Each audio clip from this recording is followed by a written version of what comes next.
Outra coisa que acontece nas famílias hoje, né, em muitas famílias, as regras familiares, elas são focadas no controle de danos e não no bem real das crianças. Então, para que se tenha aborrecimentos o mínimo possível. Então deixa lá na televisão para a gente não ter problema, né.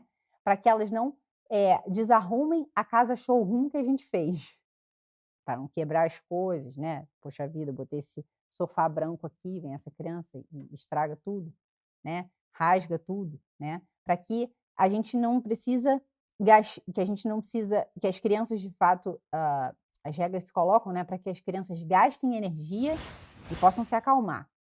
Então vamos botar as crianças em várias atividades, em várias coisas, desce para o play 50.000 vezes, fica lá 50 anos, para a criança gastar energia e conseguir dormir à noite, porque a coisa mais difícil aqui é a criança dormir à noite, né. Eh, Pra que a gente faz as coisas para que as crianças, mantenham as crianças, eh, ativas, né, e fazem as coisas, desculpa, para que as crianças não quebrem, para que não façam sujeira, para que eles não chorem, para que porque o choro é muito estressante, né, para que elas não causem trauma, enfim, né. É isso. Isso são o que pais hoje fazem. E aí, o que que eles criam? Crianças Peter Pan, ou seja, crianças que não crescem. Né, então é isso, a educação é oferecida pelos pais, que é oferecida hoje, aprisionam as crianças no funcionamento infantil. São estímulos sensoriais o tempo todo. Como eu falei, né, visuais, no paladar, come o que quer, na hora que quer, da maneira que quer, né, porque a gente tem que respeitar o paladar das crianças, respeitar o horário que elas querem comer. Músicas dispersivas o tempo inteiro, que não deixam existir um tempo de ócio necessário para que haja uma cristalização do aprendizado, de fato, para que elas se coloquem em perguntas importantes. É o tempo inteiro televisão, o tempo inteiro música, o tempo inteiro atividade, né. As crianças não sentem frio, não sentem calor, não sentem dor, incômodos físicos são, nossa, isso já é assim normalmente. Uma vez a gente entrou no carro e meus filhos falaram: "Nossa mãe, pelo amor de Deus, está muito calor". Meu filho, sabia que antigamente era assim que a gente vivia. Tinha ar-condicionado no carro não, né. Então, óbvio que a gente liga o ar, né, mas não estou dizendo isso, é que a gente para que a gente fique atento a isso, que os estímu a gente dá estímulos sensoriais e as sensações estão muito abrandadas. Por isso que hoje o pessoal fala: "Ah, você é a favor a palmada ou não", enfim, né. Hoje a palmada, obviamente, ela tem um outro papel dentro da educação do que ela tinha antes. É como, por exemplo, você tentar comparar a vida de pessoas que antes não tinha ar-condicionado, não tinha aquecedor, viviam com mais frio, com mais calor, com os pés descalços, né, enfim, mais nessa realidade. Qualquer coisa que você coloque, de dificuldade nessa pessoa, para ser real dificuldade, tem que ser muito maior. Pra gente que não tem problema de temperatura, estamos sempre quentinho, estamos sempre bem vestido, estamos sempre quer fazer xixi, vai, come, quer comer, come, né. Então, qualquer estímulo sensitivo, eh, externo, pode ser de fato muito mais agressivo. Então, de fato, a palmada hoje ela é muito mais agressiva do que ela era tempos atrás, né. Pelo simples fato para a gente olhar como as coisas são, né. Então dar uma palmada, dar uma surra ou uma chinelada, como se dava antes de fivela, não sei o quê, muita gente não tem nenhum trauma por isso, né.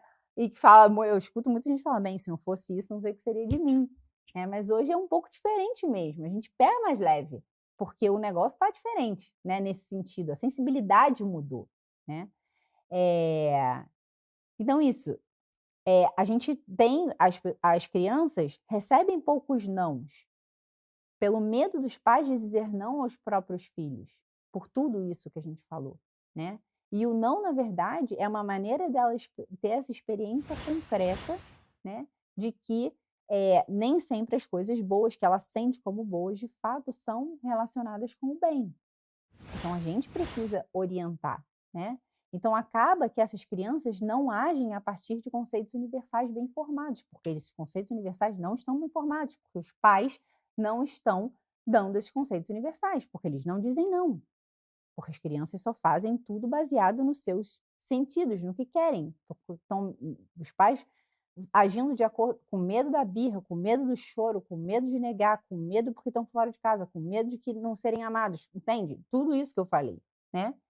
Então, eles acabam que não estão acostumados a praticar essa hierarquização no caso concreto, ou seja, a criança está lá brincando, eu como pai tenho que falar: "Olha, legal, a brincadeira está ótima, mas você tem uma responsabilidade, você precisa ler os seus 20 minutos todos os dias, você precisa fazer o seu dever de casa, você precisa arrumar sua cama, você precisa não sei o que lá", né, então a gente precisa ir ajudando os nossos filhos a organizar, mas ela não precisa fazer a cama, ela não precisa fazer nada. O dever de casa, infelizmente, eu já vi várias vezes as próprias mães fazem, porque acham que os professores estão pegando muito pesado. Elas fazem, eu já vi, tem um WhatsApp de mãe que elas fazem os deveres de casa para os filhos. É surreal. Enfim, eh, ou seja, não estão acostumadas nessa hierarquização do caso concreto, né. Elas são formadas por uma vontade fraca, justamente porque elas só agem baseado nos seus sentidos. E não nisso que a vontade faz de conversar o que eu sinto como bem e o que realmente é bem, que eu tenho lá na minha inteligência como ser bom, e aí a minha mãe me ajuda a agir fortalecendo a minha vontade. Isso não acontece por tudo isso que a gente disse, né. Então, os desejos, a sensibilidade, os caprichos estão acima da inteligência e da vontade. Ou seja, isso é um adulto que age assim, que não consegue agir baseado na sua inteligência e na sua vontade, que é tudo muito fraco, não tem conceito, não tem moralidade, não tem consciência formada, é um adulto infantil, porque é assim que age uma criança, né. Então é isso, elas estão acostumadas a sensações agradáveis o tempo inteiro, a estímulos externos o tempo inteiro, elas são passivas a isso o tempo inteiro, não existe mais essa curiosidade pelo mundo, elas não têm que mais desbravar o mundo, tudo está dado para elas, né, está dado todos os o no nos através dos eletrônicos e parques, a criança vai para parque, fica naquele pula-pula, sei lá, 4, 5 horas pulando, só faz isso, né, tá com os pares o tempo inteiro, não tem nenhum tipo de compensação interna, não faz nada para ninguém. É cinema e é teatro, os pais: "E agora, o que a gente vai fazer esse final de semana? E vamos viajar, e vamos para o teatro, e vamos para o cinema, e vamos levar no shopping, vamos não sei o quê, e vamos comprar um negócio". Misericórdia. É o tempo inteiro isso, né. As crianças ficam entediadas com muita facilidade, e esse é um diagnóstico de hiperestímulo. Se seu filho está entediado com muita facilidade, ele está hiperestimulado, né. Está acostumado a compensações externas para agir o tempo inteiro. É coisa da estrelinha, pra poder ter bom comportamento é estrelinha, né, tem que ganhar estrelinha, tem que ganhar, sei lá, de 10 pauzinhos, aí tem que ganhar uma bala, tem que ganhar, se passar de ano vai ganhar uma viagem, vai ganhar não sei o quê. Então só agem assim, o tempo inteiro, é ou não é verdade, né. Então são dominados pelo entretenimento o tempo inteiro. É isso que é a vida de uma criança hoje, infelizmente, é sensações, sensações, sensações, sensações, sensações, nenhum tipo de de responsabilidade, nada, porque fazem tudo para ela, porque os pais não querem deixar ela fazer nada. Os pais têm problemas de pedir para a criança fazer alguma coisa. Vai mandar manda nos seus filhos, pega o copo d'água para mim, pega o meu sapato para mim, não tem problema nenhum, porque é importante que ele se exercite em fazer as coisas para os outros. Ele está fazendo pelo pai dele, que ele ama e que faz um monte de coisa por ele, né. Então hoje aconteceu uma coisa curiosa, um dos meus filhos chegou para mim e falou assim: "Ai mãe, eu tenho a sensação que eu estou sempre fazendo alguma coisa para alguém". Eu falei: "Meu filho, você já parou para pensar a quantidade de coisas que fazem por você, para que a sua vida possa de fato funcionar?" O seu pai, o quanto trabalha, a sua mãe que pensa no que você vai estudar, no que você vai ler, em como as coisas vão ser dadas, no que você vai comer, em como a disposição dessa casa está, nas meninas que me ajudam aqui a fazer a comida, enfim, na sua roupa que está passada, nas coisas que todo mundo faz tudo para você. Você faz inclusive muito pouco pelos outros.